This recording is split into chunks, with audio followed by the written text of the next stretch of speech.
Welcome to the Weigh In Podcast, your prescription for a healthier life, where wellness is more than just a number on a scale. We'll dive deep into not just weight loss, but the medical, emotional, and lifestyle aspects of well-being. In each episode, we'll weigh in on hot topics ranging from diet myths and exercise trends to mental health and chronic disease management, providing you with the evidence-based advice to guide your health decisions. Remember, it's not just about the weight on the scale, but about creating a healthier, more balanced you. Hey, how's it going? Hello. Pretty good. How are you? Doing great. Guess what? It's still raining Yeah. here.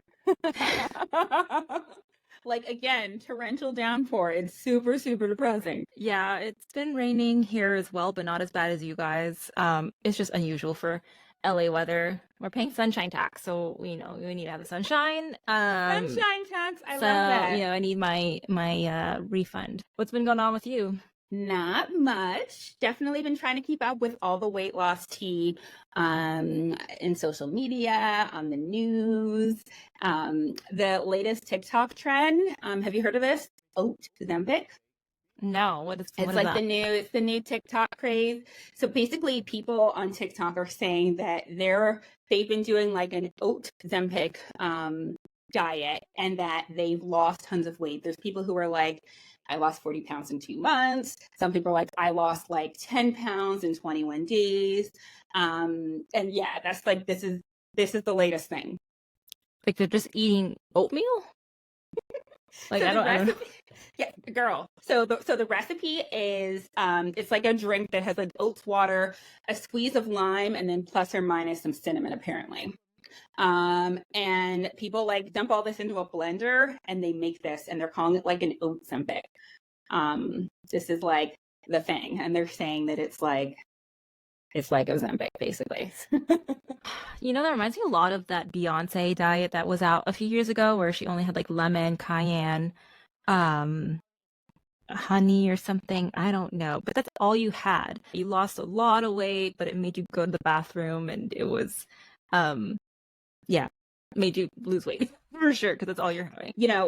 I think so. To be clear to people that are listening, no, Ozempic is not at all Ozempic. And Ozempic is a medication. Ozempic is a food. So they're not one and the same at all. I don't know if people are eating or like having this Ozempic just once a day. There definitely are some people who this is all they're eating. And if you opt to do this and it's all you're taking in, you definitely run the risk of sort of having the opposite effect of what you want.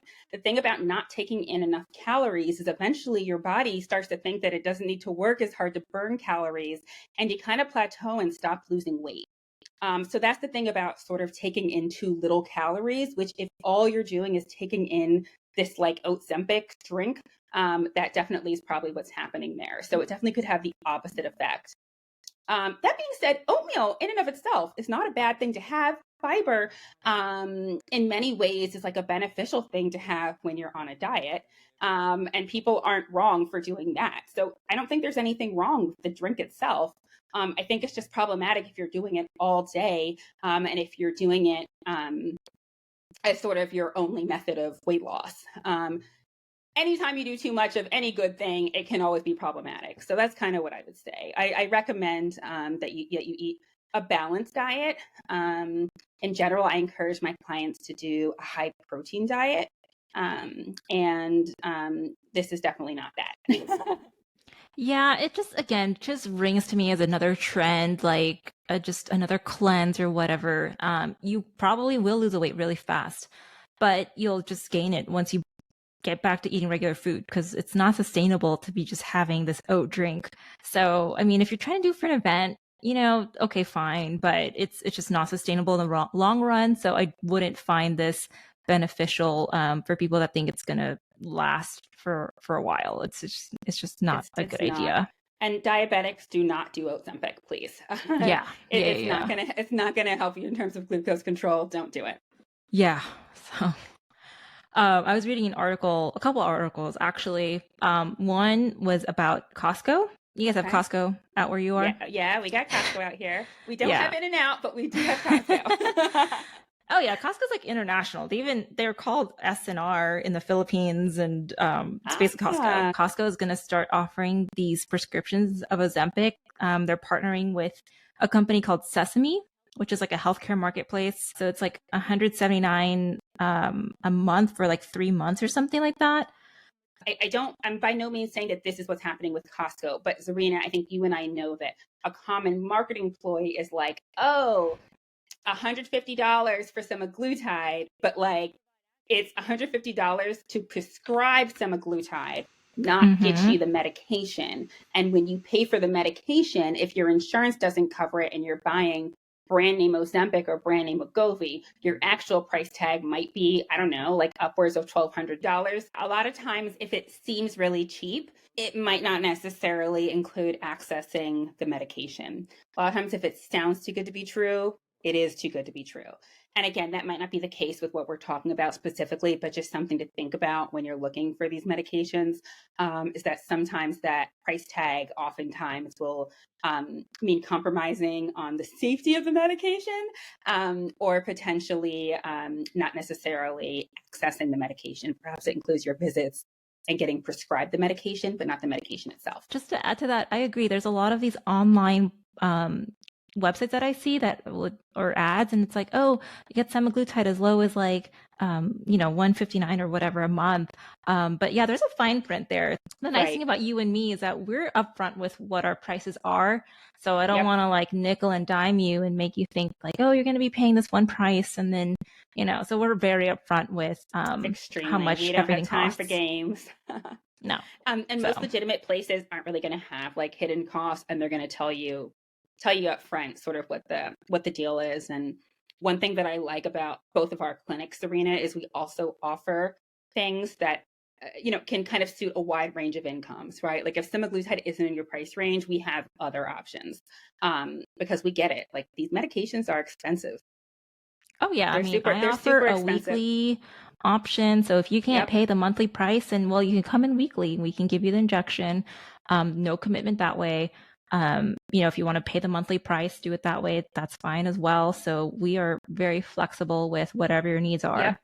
Yep. And also, like, it doesn't have to be semaglutide or tirzepatide. They're amazing drugs. I'm a huge fan, but there are plenty. Before all of this happened, there were plenty of other go-to weight loss drugs that are way more affordable that I still offer, and I know Zarina and Callie also offers as well. And again, a lot of very legitimate weight loss places will provide you with a number of options, and if they don't have those options available, they'll probably at least be open to discussing them with you. So I think it's important to keep those in mind, that all of these things in mind, because this is not like a one size fits all thing. The nice thing about the internet, and now like you can do your research, there's so many options out there for everybody, but we want to make sure as practitioners that we're making sure that the client knows what they're getting into and that you are making a fully informed decision, because there's tons of med spas out there where you can just get this medication but there's no guidance or nothing, or even like websites where they're peptides that you could just buy that are essentially semaglutide, but they're research meds that aren't intended for human use. So we just want to do our due diligence and make sure that you are. Imagine getting that in the mail, like you get your semaglutide file and it says not intended for human use. Sorry. And people ignore it. It's crazy. Like I had a Insane. TikTok one time talking about this, and some people were like, "Oh my god, I've lost like 20 pounds on these research meds," and they were just defending it to the death. And I'm just like, "Oh my gosh, I'm just scared for you people." Like, So scared. Yeah, so we just want to make sure that we're doing our part and making sure that you're making an informed decision when it comes to weight loss meds, because at the end of the day, these are still medications and they still have side effects. So we want to make sure that you're doing it safely. Absolutely. Absolutely. And in general, even if you're like not our patient, you just have like a general question about like what to look for, email us at contact@theweightinnps.com. You can also shoot us a message on Instagram. It might be a question that other listeners have as well, and we'd be happy to answer it on our show. For last week's supplement question, the correct answer was A, berberine. Berberine is renowned for its potential impact on metabolism and weight management. Originating from various plants in the berberis family, it's been used for thousands of years in traditional Chinese medicine. Research suggests it may help lower blood sugar, support cardiovascular health, and assist in weight loss, making it a popular supplement in the wellness and weight management communities. This supplement is a popular choice for those looking to maintain healthy blood sugar levels and support fat metabolism.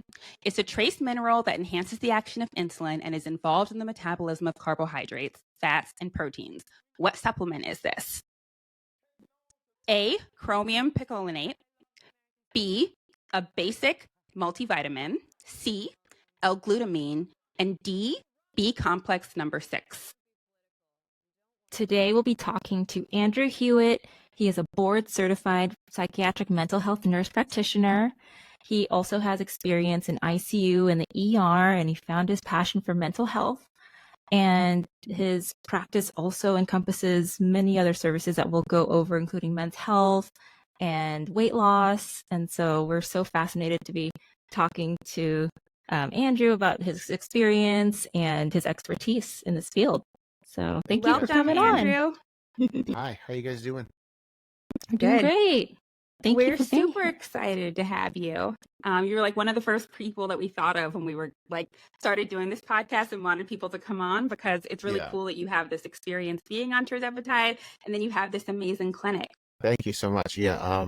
I when I saw that you guys were doing this, I was like, oh my God, I would love to be a guest, because we hit it off, when we all started talking on TikTok, and then we met, and it was like, oh So yeah, cool. anytime I can sit and talk to people who I like and respect, I'm going to be all for it. I'll do whatever I have to do to make sure that happens. Awesome. We so appreciate your time today. So first question I think that Serena and I had is you wanted to know what inspires you to start your own practice to begin with.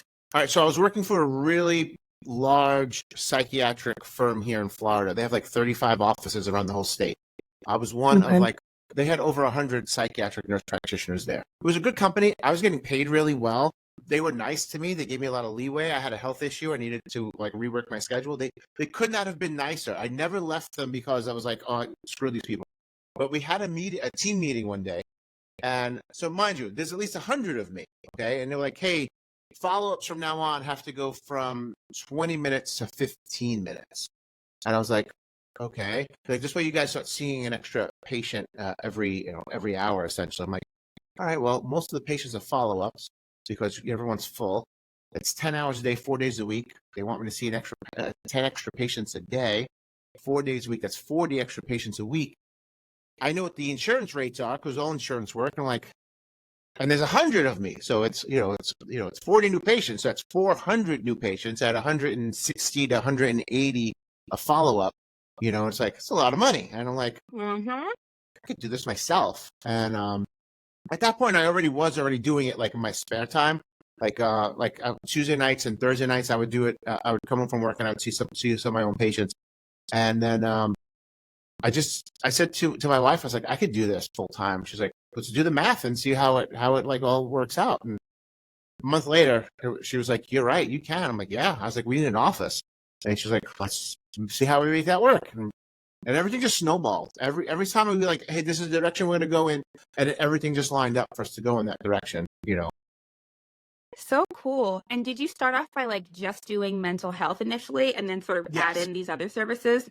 Yeah, it was just mental health. It was just insurance based. Because when you do psychiatric mental health, there are services that you can use like Alma or Headway or Cerebral, where they'll bill the insurance company for you without you being credentials with the insurance. You're listed under them. So it's their MPI number.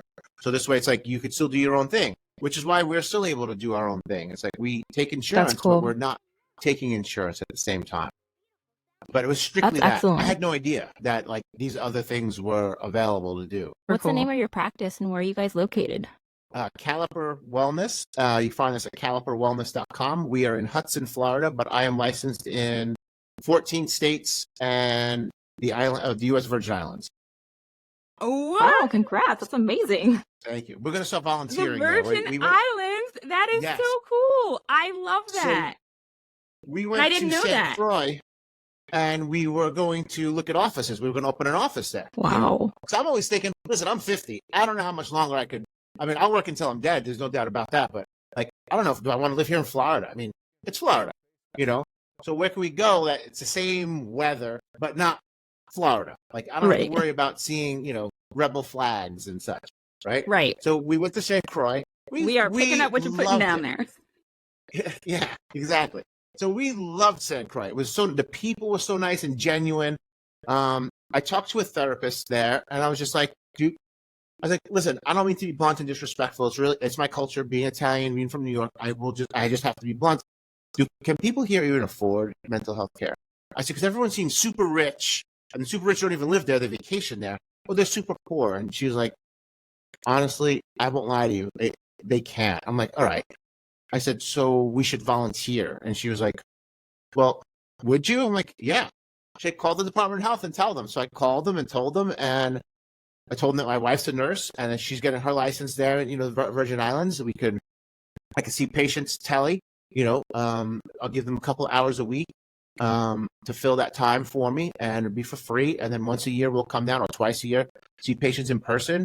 And then they're like, well, your wife's a nurse too. I'm like, yeah. Oh, would she mind doing flu shots? I'm like, no. Like, they said, perfect. You guys come down in like September, October. You guys help us get through flu season with flu shots, and you can see the psych patients that you need to see in person. So like, we're now just working it all out. Again, we went a direction, and everything just snowballed to the way that it's supposed to go. You know, no forcing it. It just all happened. So cool to hear. Thanks. Yeah, that's amazing. I love that for you guys. You guys are helping people out, but then, you know, you're kind of getting your fun into that I love. Oh, yeah. That's amazing. That's super cool. And as somebody with like a Caribbean background, I just think that that's like so amazing to sort of like volunteer that time, especially because culturally, you know, sometimes mental health isn't as like accepted. So I think it's just so cool to offer that service for people that need it. And that's amazing. So Sadly, cool. it's every culture. You know, coming from New York, being an Italian background, your family would rather you have cancer than mental health, than anxiety, depression, you know? And it's the stigma. It's every culture has it, unfortunately. You're right. You know? Yeah, for sure. It's terrible. I know you incorporate mental health and weight loss, so I just kind of wanted you to talk about like, how does that affect weight when it comes to medications or say depression? So a lot of my weight loss patients they originally came because they're feeling depressed. They hate what they see in the mirror, right? So I can give you an SSRI. You'll start to feel better, but you're still overweight. And being someone who was 325 pounds, I, on my own, just from lifestyle modifications, I went from 325 to 280, right? That was just all myself. Amazing. And then for a good 2 years, though, I couldn't get past 280. I'd go down a pound, up a pound. And I really started to feel terrible. And my doctor, you know, they just say the usual, watch what you eat and exercise more. I'm like, I'm working out 7 days a week, 90 minutes a day. I am fasting for 36 hours at a time, having a protein shake and starting it again. I'm like, something's wrong. And then I got on the GLP-1 medications. So to me, it's like, I know if someone would have said, well, here, take Zoloft. Like, what's that going to do for me? It's going to put weight back on. It's going to make my A1C go back up. I don't want my A1C to go back up. I just worked my butt off to get it from, you know, the 12.5 or 13 that it was down to 6. Like, why do I want to worry about it going up again? Right. Like, so I just understand, you know, what it's like, you know, and now when we have patients that tell us they come in for their initial, you know, session with me, they're like, oh yeah, I have to have sex with the lights off, or I don't have sex with my spouse anymore because I'm heavy. Oh my gosh. I have to get dressed in the bathroom, so I don't want my husband to look at me, you know. And it's like, yeah, that's terrible. You know, that's affecting the quality of your life. Absolutely. Where you have to alter your schedule around things, or just not be able to just fly off the seat of pants, take your clothes off, and you and your husband, you know, get to enjoy each other. Like, you'd be like, nope, gotta close the curtain, gotta close the light, gotta close the door, can't have no light. Like, who wants to live that way? Like, that, it takes a toll on you mentally, emotionally. So That's how crazy. do you approach that type of patient if they have both issues? Like, do you address both, or do you have separate visits? How does that work? I do it all at the same time. I go over the medications, and I tell them, like, listen, and I tell them the same thing. Like, these are medications I can use. I can give you Lexapro. I can. You're going to start feeling better, but the problem is still there. Or you can go and attack the root cause of it, which you're telling me is how you look. I guess one question I have is, if I'm a male and I'm coming to your practice, and I'm depressed, I'm having weight gain, how do you figure out whether or not it's my testosterone levels, whether or not it's, like, how do you figure out what I need, and how do you even approach that? I lay all the options out for them. And then I just say, well, I'm like, I can't make the decision for you. It's your body. I want you to do what you want. I'll support that. But I just want to give you all the information. And then they say, well, what would you do? And I just tell them, well, this is what I did. For me, I got on the weight loss medications, got down to the weight I'm comfortable. Then I went on testosterone. And now I feel even more benefits. But it's up to you. Like, we'll run labs. We can take this as fast or slow as you want. We'll do labs. We'll run your PSA. We'll get, it's going to take about a month because labs take, 2 or 3 weeks just to get the results back to you and everything. And come back and go from there. Or we, if you have labs, we can use those labs, And then ultimately, but most guys like my age, they're walking around at like 350 or less, as their total testosterone, and they're feeling like crap. Like, of course you're fatigued. Of course your libido's in the toilet. Of course you don't want to work out. It's so difficult, and insurance companies don't make it easy. They want you to feel worse. They want you to feel like at 150. And I just tell every one of my testosterone patients when they come in, I'm like, you know how bad you feel right now? 325, 350. Yeah. Your insurance company wants you to feel 2.5 times worse before they'll pay for it. And they'll say the same thing. Like, it's so crazy. They're either cops or firefighters. And they're like, I can't feel worse. Why would I want to feel worse? I'm like, I'll get you started on these, right away. And they're like, all right, here are my labs. And we go from there. Do you find that once these patients, like the male patients, are on testosterone, that they don't need to then think about doing things like GLP-1s? Or do you find that oftentimes they need both? It probably is amazing to see how much better they feel. Oh, it is. Like, to see someone's face, like one of them is a firefighter, and he's pretty young. And I just had a follow-up with him. I'm like, how you feeling? He came in all peppy. He was all like, yeah, I'm feeling it. Like, bouncing, Is there any stigma with guys and like getting on testosterone replacement therapy and like weight loss meds? How do you go about that?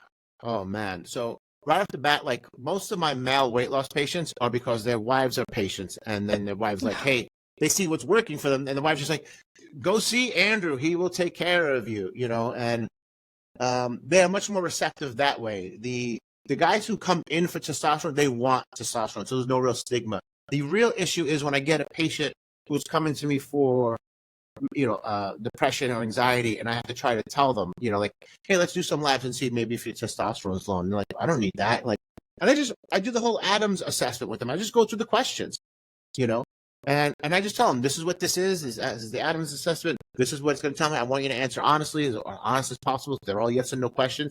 And they get to the end, they've answered yes for like all 8 questions or whatever it is. And it's like, how could you tell me that you don't want to at least explore this possibility? You have every single issue, and bluntness works. Being blunt definitely helps, Oh, especially with guys, because things will fly over their head. Yes. And I'm sure with a lot of cops and firefighters, you get a lot of like straight shooters who just. Oh, yeah. I mean, I just tell them straight, like, do you want to be like this or you want to be like that? And like, I want to be like that. I'm like, who doesn't? Who doesn't? That's great. I'm going to have to borrow that once we start doing mental health. I just, I ask them, obviously, I get a read on the person. If I see that they want more professional, I just say to them, like, how soft are your erections? And they're like, what do you mean? I'm like, could it be more erect? And they're like, yeah. I'm like, okay, now we're getting somewhere, But the finger is usually the best one. You want that or you want that? And that's it. And they're like, yeah. Andrew's pointing his finger down and then up when he's saying that and then that. Let's pretend that money is not a factor. We're living in this like alternate, super happy, perfect universe. And I come in, I need to lose weight. I'm obese. And I'm like, I don't know, Andrew, should I do Tirzepatide or should I do Semaglutide? Which one would you recommend? Oh, go with Tirzepatide. If money's not an issue, go with the Tirzepatide. Someone who started out, I started out on Semaglutide, and it was working okay, but not as good as I needed. Because again, I'm diabetic. I had some health issues at that time. So I really needed to be a little bit more aggressive. And that's the Tirzepatide. This is exactly how I tell patients. They're both great. Okay. Do you want a Mercedes-Benz or do you want a Bentley? Like, there's nothing wrong with the Mercedes-Benz. Mercedes-Benz is awesome. But do you want a Bentley? I want a Bentley. You know? Facts. If it's a guy, I just relate it back to sports. You know, somehow I'm like, you want Derek Jeter, or do you want Chuck Knobloch? You know, they're like, well, Derek Jeter. Like, who doesn't? Everyone wants the All-Star. This is the All-Star. You know. Yeah. Why is it that you prefer the Tirzepatide? Like, how did it make you feel, or what results have you seen with your patients? So, every single patient has said the same thing. The food noise, which again leads to anxiety, is gone with it. Whereas semaglutide, I didn't feel hungry, but I still was snacking. You know, I just ate less when I sat down at a meal, and it's fine. But when you have food noise, where from 2:00 in the afternoon till 6:00 at night, I could literally just graze like that. I mean, I was constantly hungry that whole time. The Tirzepatide took care of that. Like, I don't get that anymore. And what about side effects? Did you experience any? So my first dosage of Tirzepatide, I was nauseous for like 2 hours. And that was it. I do get the constipation, but that's more expected, and I explain to my patients the same way. I'm like, this is what I know will happen. You will get constipated. But I just take 3 magnesium gummies before I go to bed, and I'm fine. No, magnesium's wonderful. What else works for you? Like, for me, putting warm milk in my coffee helps too, as opposed to just putting cold milk. That helps a lot too. But magnesium is awesome. Oh yeah, I sleep so much better with magnesium, and yes, there's so many different types, of course. But yeah, it's just been amazing, and it also helps regulate your bowels and stuff like that. So it's just good to have on to keep you regular. Do you find that the patients that switch from one to the other, or even in your experience, that there's a difference in side effects? Yes, I've noticed that people who have gotten nauseous or violently like vomiting on semaglutide or end up having no issues on the Tirzepatide. Agreed. In fact, I would argue I very rarely have patients that actually have severe side effects with the Tirzepatide. Yeah. Most of my Tirzepatide patients are very happy, and most of them hang out at 5 milligrams, to be honest with you. So because Jen does the ordering, she sends the patients their tracking information and everything. So if they start feeling nauseous, they contact her. They just email her. So she'll tell me like, oh, could you put Zofran in for this patient? Yeah, no problem. Sure enough, I looked them up. It's semaglutide. It's every single one that she has me order Zofran for is semaglutide. What are your other tips and tricks for managing side effects with these GLP-1s? Walking will help tremendously. I mean, right off the bat, it's going to help with gastro emptying. And that's obviously it's going to be an issue. Another trick is sneak in your protein. Sneak it in any way you can during the day. And if you don't know what I mean, a very simple thing that I do, is one of the things that I do is I've replaced my milk in my coffee with vanilla protein shake, right? And I just put in whatever I would put in for milk, that same amount. So now, but over the course of the week, I've just snuck in 20 grams of protein on the over the week that I'll drink that. There's been a lot of conversation about weight regain once the weight is lost. Do you have any advice for clinicians or patients on how to prevent this from happening? It's going to be like anything else, any other disease process. If it's lifestyle and behavior modification and sticking to that and not falling back into the old traps and old ways. I'm guilty. Everyone's guilty of it. We have one patient, she will get to her target weight, get off, which is fine. And then a month and a half later, she's like, I put 12 pounds on. And I just had, what are you doing? Nothing. I just went right back to eating how I was eating. Like, that's not what you're supposed to do. You have to change what you're doing. That's the problem. That's what you got to do. It's all behavior modification. You got to keep exercising. You got to keep at it. You have to keep watching. You have to be diligent. It's your health. You have to be diligent with your health. And for patients like that patient that you just referenced, do you recommend that they're on Tirzepatide or semaglutide for an extended period of time? Or do you have thoughts on like lifelong management with these medications? If you have PCOS or if you're diabetic like I am, it's lifelong.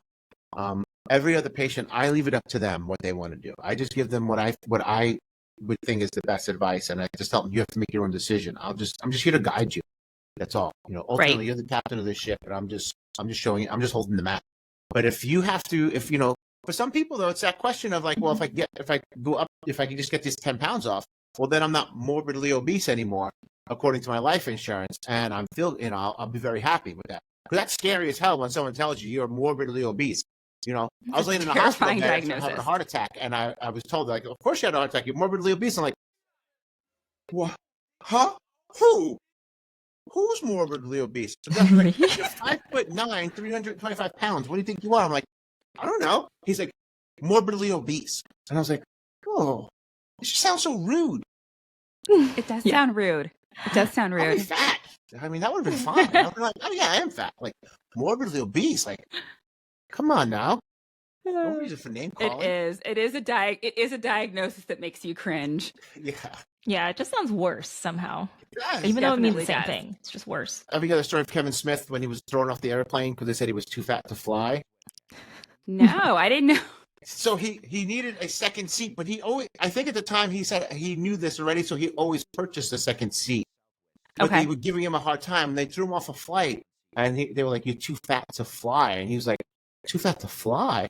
He's like, and then I'm walking off the plane, and I see every fat person hiding, just so that they don't get recognized as being fat. He's like, I wanted to just start pointing, but I didn't want to ruin anyone else's day, just because my day was ruined. So, these are the things, we all need that little jolt. We need that little shake up, Yeah, no, you're right. I think for people that are struggling with their weight, who are overweight or truly obese, a lot of people that have lost weight, myself included, you have this turning point where something happens and you're like, okay, this is my turning point. It's time to lose. And I know you started prescribing Zepbound through insurance. How has that process been for you?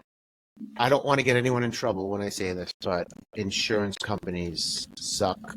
And, a barrier we have as providers is trying to explain to people, your insurance company doesn't care if you're healthy. They don't care if you're sick. They just care if you pay. The more you pay and the less they pay, that's called profit. And their goal is for the stock price to go up. Okay. Yep. I just tell them, like, we'll try it and see what happens. Odds are they'll reject it. I do charge patients and every single insurance company, they want a prior authorization. But I tell them, I have to charge you for it. That's time out of my day. That's time I'm not seeing patients. That's time I'm not generating revenue, in which I use that revenue to feed my family. So I do have to charge you for that.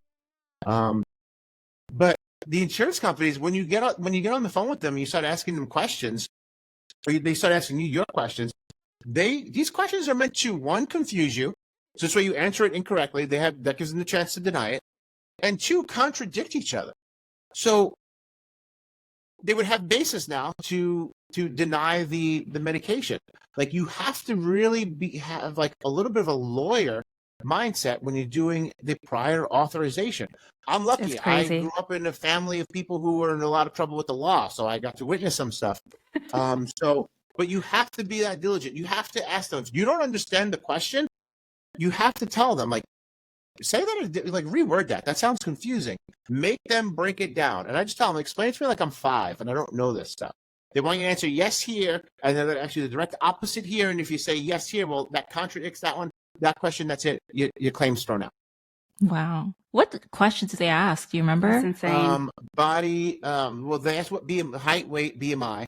Then they asked what diagnostic tests did you run to reach that BMI? So BMI calculator. They then asked, well, what else did you do to confirm that diagnosis? They got on a scale. Like, that's what I did. Like, they got on a scale. Ridiculous. And I saw the number.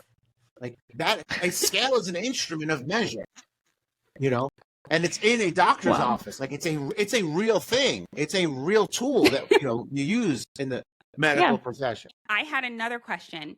I kind of thought about it as you were talking about working out and staying motivated. Is I see on social media that you and your wife have kind of gone on a lot of this journey together. It seems it looks like she lost a ton of weight too, which is amazing and so cool.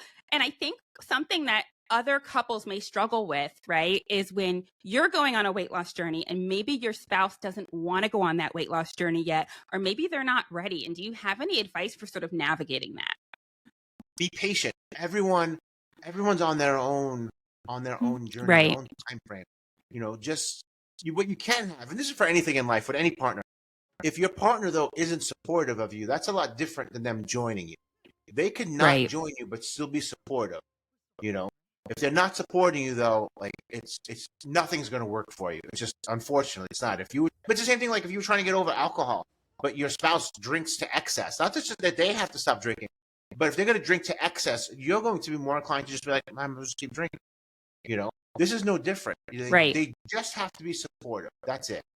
That's great advice. Yeah, that's wonderful. The picture you posted, I think, like last week of you two with your transformation. I was just like, oh, I didn't know you guys were both on it together. This is amazing. That's so cool. What that came about was we did a bridal expo, like we did as a vendor table for weight loss.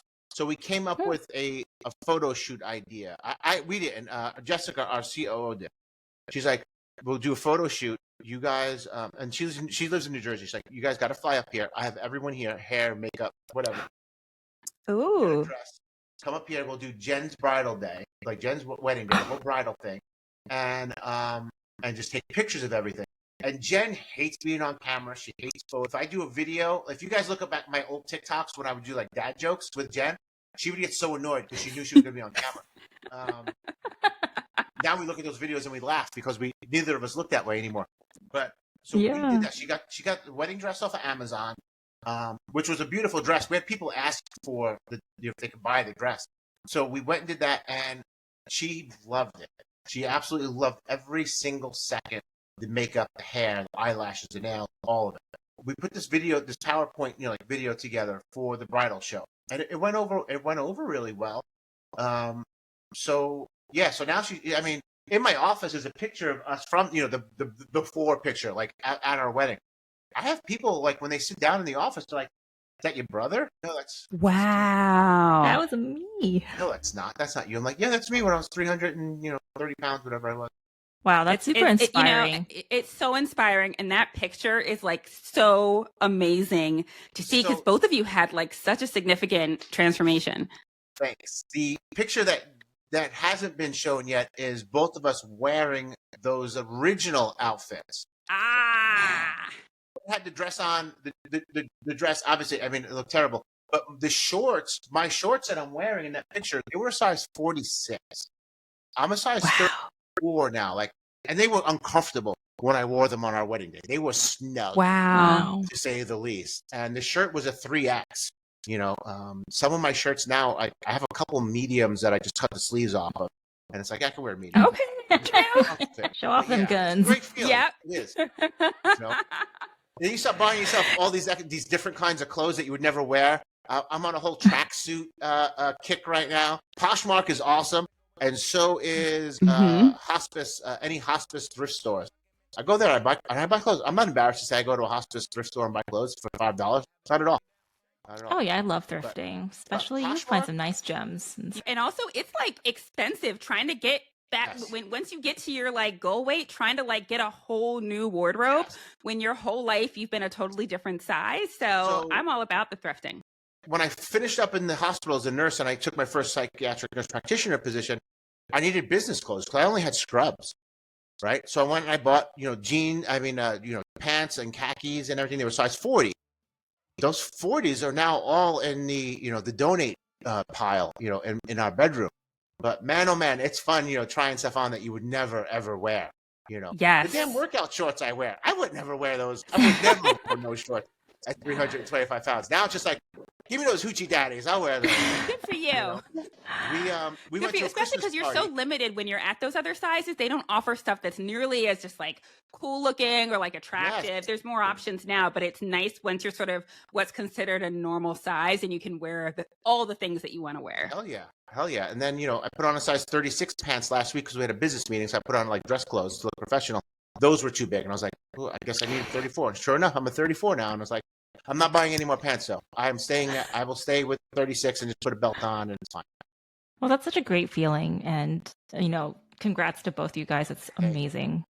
One final question that I had for you was just, I get a lot of people that come in that have gotten medications from other places, like other doomsday scary places on the internet. I had somebody come in with a vial of what she believed to be semaglutide that said like only tested on rats or something like that. There was the word rat the was on research the front of the meds. bottle. I'm like, yeah, girl, that's why you haven't been losing weight on this nonsense.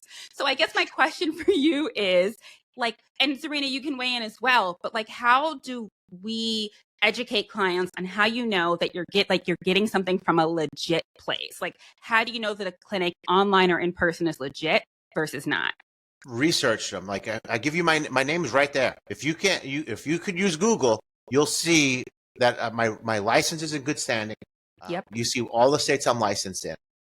Look at the clinic name. Look that up on Google. Does it have a business page?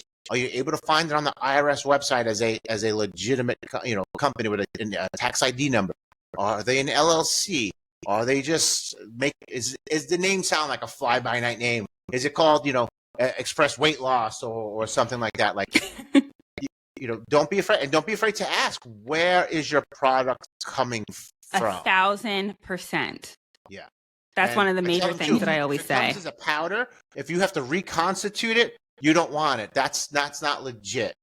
If you can buy it easily, like as if you're buying something off Amazon. Yeah. No, it's not. If the price is really like too good to be true, it is. It is. That's why we always prefer that you get monitored by a physician or a nurse practitioner, because these medications have side effects, and taking research meds, it's not safe. It's not meant for human use. It says on the bottle. It says on the website. Exactly. That's all the proof. When you're when you're spending all of this money on medication, one way to really make sure that you're getting good use of your money is by getting assistance so that you don't regain the weight. Yeah, agreed. And there's side effects to these medications, and it's really important to be guided by someone that can help you out, because it's, it just sucks going through it alone. It's nice to have someone you can talk to and, get some guidance. Love to have you back in the future, especially so we can hear more about your Tirzepatide journey in detail. Your wife seems like such a badass. I got to meet her before. We were saying we'd love to have both of you come on, and we can really kind of hear about what that journey was like.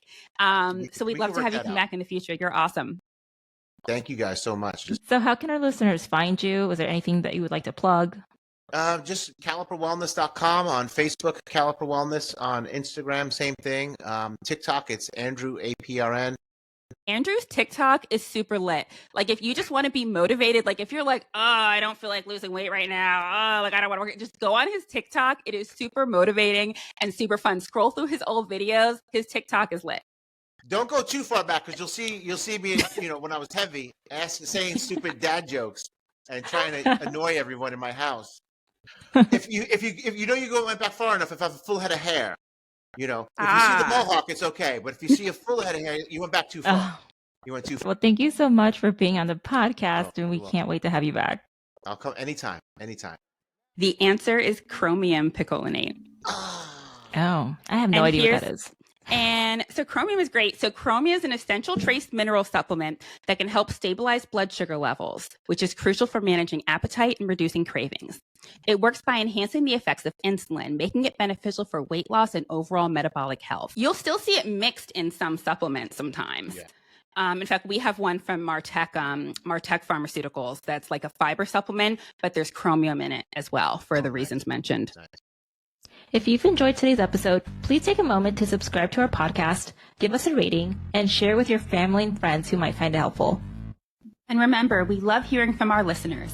Connect with us on our social media channels or shoot us an email with your thoughts, questions, or suggestions for future topics. Don't forget to check out our website, www.thewayinNPs.com, and to follow us on Instagram at thewayinNPs. If you need one-on-one help with your weight loss or wellness journey, book a private consultation with us. The A-List Clinic can be reached at www.thealistclinic.com or on Instagram and TikTok at The A-List Clinic. And my clinic, Lifefire Weight and Wellness, can be reached at www.lifefireweight.com or on Instagram and TikTok at LifefireWeight. Thanks again for tuning into the Wayne Podcast with your hosts, Katie and Serena. Until next time, take care and be well. The information in this podcast is for general information only. It is not intended as medical advice and should not be relied upon as a substitute for medical consultation with a qualified medical provider familiar with your medical needs.